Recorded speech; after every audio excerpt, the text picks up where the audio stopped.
Assalamualaikum warahmatullahi wabarakatuh. Nama saya Zulhiza Rahmat Taufik. Di sini saya akan menjelaskan materi konsep dasar manajemen keuangan. 1. Pengertian manajemen keuangan. Manajemen keuangan merupakan kegiatan perencanaan, pengelolaan, penyimpanan, serta pengendalian dana dan aset yang dimiliki suatu perusahaan. Manajemen keuangan dalam penerapannya sangat erat hubungannya dengan disiplin ilmu lainnya, seperti manajemen produksi, manajemen pemasaran, sumber daya manusia, ilmu ekonomi mikro dan makro, metode kuantitatif, dan akuntansi. Dalam setiap pengambilan keputusan, manajer keuangan hampir selalu berdasarkan pada data-data akuntansi. Bidang akuntansi bertanggung jawab dalam membuat laporan keuangan. Tujuan manajemen keuangan: 1. Pendekatan keuntungan dan resiko. 2. Pendekatan likuiditas dan profitabilitas. Penjelasan pendekatan keuntungan dan resiko. Manajer keuangan harus menciptakan keuntungan atau laba yang maksimal dengan tingkat resiko yang minimal. Menciptakan laba bertujuan agar perusahaan memperoleh nilai yang tinggi.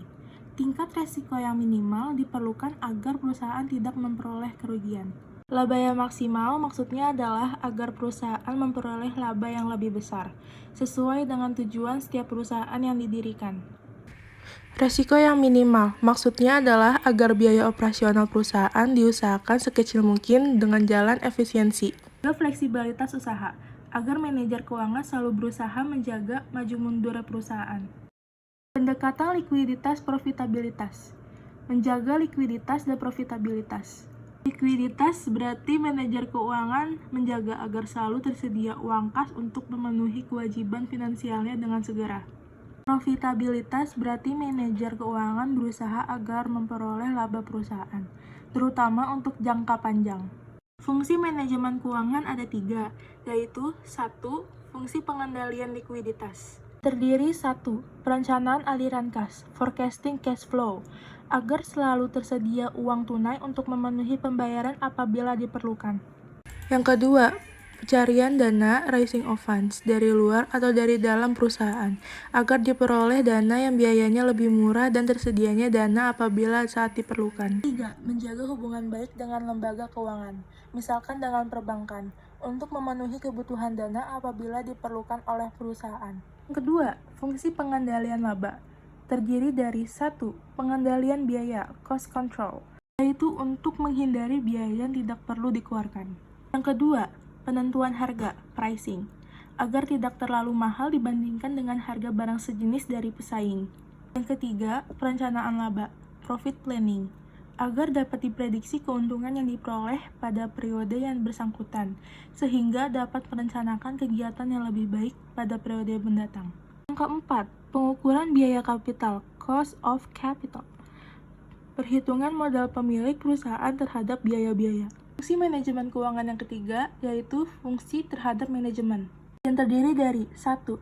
Dalam pengendalian laba atau likuiditas, manajer keuangan harus bertindak sebagai manajer dan sebagai decision maker atau pengambil keputusan, sehingga manajer keuangan dapat mengambil langkah-langkah keputusan yang menguntungkan bagi perusahaan. Yang kedua, melakukan manajemen terhadap aktiva dan manajemen terhadap dana. Dalam hal ini, fungsi manajemen seperti perencanaan, pengorganisasian, pengarahan, dan pengendalian sangat diperlukan bagi seorang manajer keuangan. Ruang lingkup manajemen keuangan. Manajemen keuangan berhubungan dengan 3 aktivitas. Berikut aktivitas-aktivitas tersebut. Yang pertama, aktivitas penggunaan dana. Aktivitas penggunaan dana adalah aktivitas guna menginvestasikan dana pada berbagai aktivitas. Alokasi dana berbentuk finansial aset dan real aset. 2. Aktivitas perolehan dana. Aktivitas perolehan dana adalah aktivitas guna mendapatkan sumber dana. Sumber dana ini baik dari sumber dana internal maupun eksternal perusahaan. Yang ketiga, aktivitas pengelolaan aktiva. Aktivitas pengelolaan aktiva adalah setelah dana diperoleh dan dialokasikan dalam bentuk aktiva. Dana tersebut harus dikelola seefisien mungkin. Laporan laba rugi. Laporan laba rugi adalah laporan finansial perusahaan yang dibuat oleh bisnis untuk mengetahui pada akhir tahun atau akhir bulan, sesuai ketentuan di perusahaan tersebut. Isi dari laporan ini terdapat 2 jenis laporan laba rugi yang biasa digunakan oleh bisnis. Pertama adalah single step dan kedua adalah multiple step. 1. Laporan laba rugi single step atau langkah tunggal. Hanya menunjukkan satu kategori pendapatan dan satu kategori pengeluaran. Laporan ini bersifat sederhana, tidak berisi detail perputaran keuangan yang terjadi pada perusahaan tersebut, mudah dipahami, dan relatif mudah dibuat dan cocok untuk bisnis berskala kecil. Persamaan yang digunakan dalam laporan laba rugi single step adalah penghasilan bersih sama dengan pendapatan ditambah keuntungan dikurangi beban ditambah kerugian. Kedua, laporan laba rugi multiple step berisi lebih banyak informasi umum daripada yang disertakan dalam laporan laba rugi single step. Tetapi, laporan ini menggunakan banyak persamaan untuk menentukan keseluruhan perhitungan laba rugi. Laporan laba rugi multiple step memecahkan pendapatan operasional dan biaya operasional, juga pendapatan non-operasional dan biaya non-operasional. Laporan laba rugi ini memisahkan pendapatan dan pengeluaran yang terkait langsung dengan operasi bisnis dari yang tidak terkait langsung dengan operasinya. Laporan laba rugi multiple step menggunakan 3 formula akuntansi yang berbeda untuk mengetahui nilai akhir pada laba bersih. 1. Laba kotor sama dengan penjualan bersih dikurangi biaya barang terjual. Harga pokok penjualan dikurangi dari penjualan bersih. Ini memberikan laba kotor. Yang kedua, pendapatan operasi sama dengan laba kotor dikurangi beban operasi. Biaya operasional dikurangi dari laba kotor. Yang ketiga, penghasilan bersih sama dengan penghasilan operasi ditambah item non-operasi. Pendapatan operasional ditambahkan ke pendapatan non-operasional bersih, keuntungan, beban, dan kerugian. Angka terakhir ini memberikan laba bersih atau rugi bersih bisnis untuk periode pelaporan. Laporan arus kas. Laporan arus kas atau yang biasa disebut dengan cash flow ini sendiri dapat diartikan sebagai catatan keuangan yang berisi informasi tentang pemasukan dan pengeluaran selama satu periode. Laporan arus kas juga harus dibuat oleh akuntan atau bagian finance. Setelah itu diserahkan kepada pihak stakeholder agar ditindaklanjuti untuk memastikan semua pos pengeluaran dan pemasukan berjalan dengan baik. Laporan perubahan modal. Laporan perubahan modal atau ekuitas adalah salah satu jenis laporan keuangan yang penting terutama untuk perusahaan publik. Tujuan pembuatannya adalah agar perusahaan dapat menggambarkan peningkatan maupun penurunan dari aktiva bersih dalam periode tertentu dengan prinsip pengukuran tertentu untuk dianut. Tujuan dari dibentuknya laporan perubahan modal yakni memberikan laporan mengenai perubahan modal kerja dan membuat ikhtisar dari investasi dan dana yang dihasilkan di dalam suatu periode serta aktiva pembayaran. Neraca.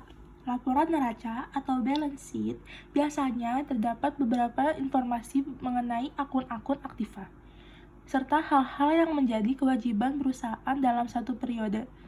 Dalam penerapannya, laporan neraca terdapat 2 macam. Laporan neraca merupakan laporan keuangan yang sangat penting karena dalam laporan ini terdapat segala informasi terkait siapa pemegang saham dari suatu perusahaan, siapa kreditur yang ada, peraturan pemerintah yang ada, dan berbagai kebijakan lainnya. Selain itu, kegunaan lainnya dari laporan neraca adalah untuk mengetahui beberapa kondisi keuangan dalam suatu perusahaan. Laporan ini menunjukkan apakah perusahaan tersebut memiliki kondisi yang sehat atau tidak. Tujuan laporan keuangan. 1. Memberikan informasi yang terpercaya. 2. Memberikan informasi sumber kekayaan. 3. Memungkinkan untuk menaksir potensi perusahaan dalam menghasilkan laba. 4. Memberikan informasi yang diperlukan lainnya tentang perubahan aset dan kewajiban. 5. Mengungkapkan informasi relevan lainnya yang dibutuhkan oleh para pemakai laporan. Karakteristik kualitatif laporan keuangan. Karakteristik kualitatif merupakan ciri khas yang membuat informasi dalam laporan keuangan berguna bagi pemakai. Terdapat 4 karakteristik kualitatif pokok, yaitu 1. Dapat dipahami. Informasi yang disajikan dalam laporan keuangan dapat dipahami peserta dan bentuk serta istilahnya disesuaikan dengan batas para pengguna. Yang kedua, relevan. Laporan keuangan dianggap jika informasi yang disajikan di dalamnya dapat mempengaruhi keputusan pengguna. Yang ketiga, keandalan. Informasi dalam laporan keuangan bebas dari pengertian yang menyesatkan dan kesalahan material. 4. Dapat diperbandingkan.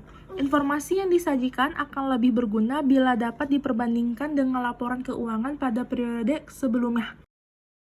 Terima kasih, sekian dari saya. Wassalamualaikum warahmatullahi wabarakatuh.